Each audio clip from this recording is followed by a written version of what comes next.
Hi guys, it's Kiarko here, back with another character speed build slash abstract concept that I came up with. Basically today I'm just building a fairy princess and her dark pixie accomplice.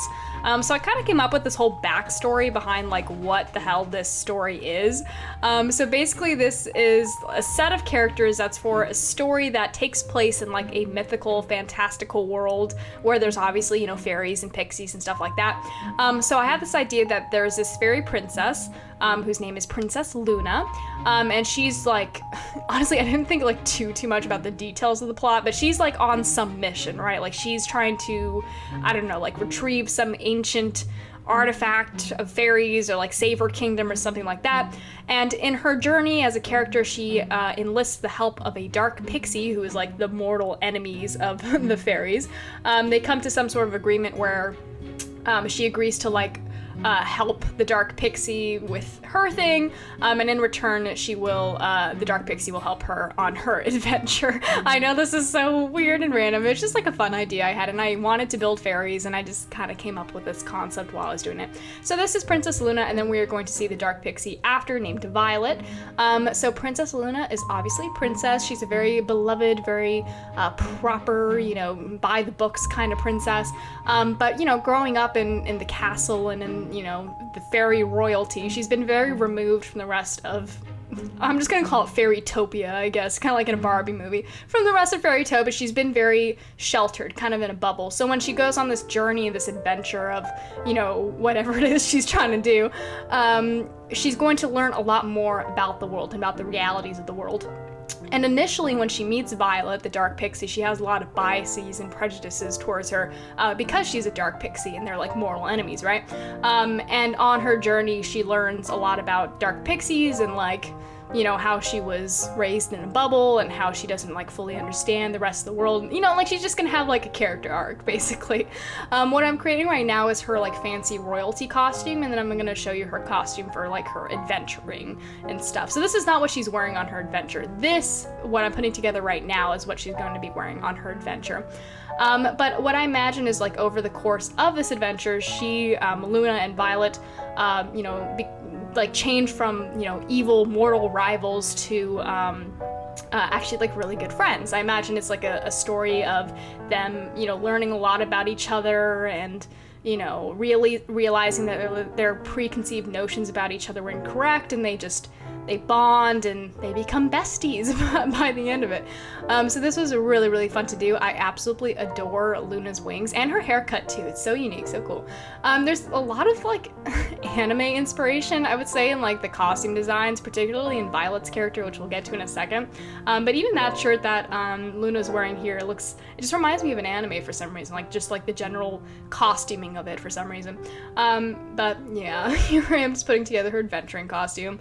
I think I give her a skirt, which isn't the best for adventuring, but I just liked how it looked. And I gave her this pair of black gloves, which I thought was pretty chic. She looks really cool here. She looks kind of badass with her black gloves and her black boots and her little black bow. I think it's so cute. So this is Princess Luna. She is good. She's very proper because, she's a princess. She's raised to be proper.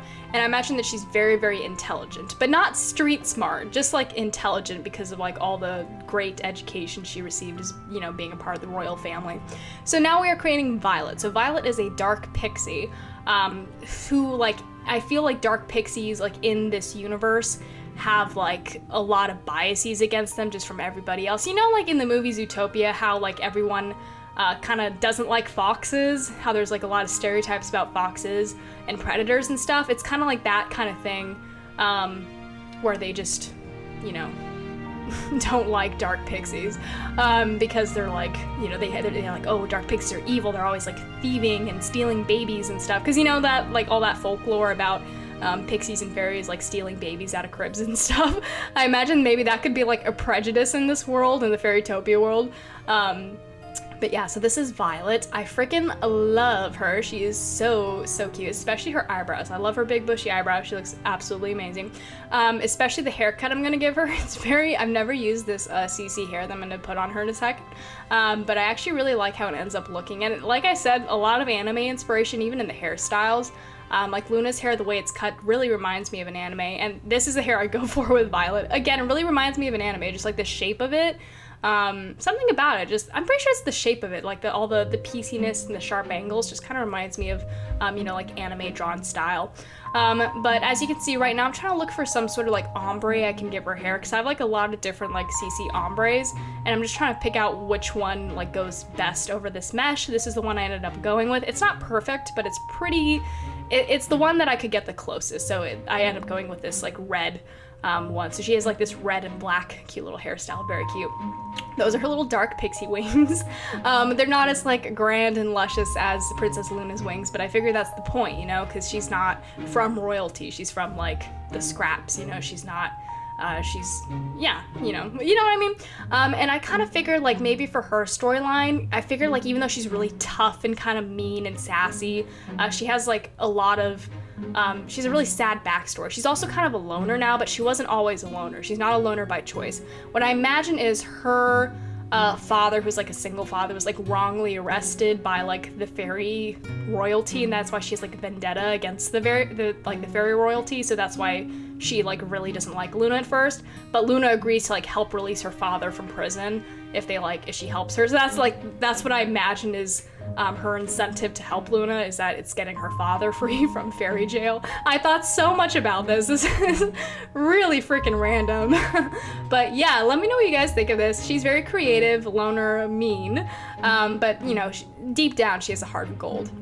So this is Luna and Violet. You can see they're buddies here, but that's not really most of their relationship. I feel like at the start of their relationship, they definitely were not getting along. But yeah, let me know what you guys think of this. Let me know if you want to see very short videos with high concepts, because I got a lot of these in my head, just like really weird one-offs of these different worlds that I've imagined. But this one was really fun to do. Anyways, let me know what you guys think. And as always, thank you so much for watching, and I will see you next time.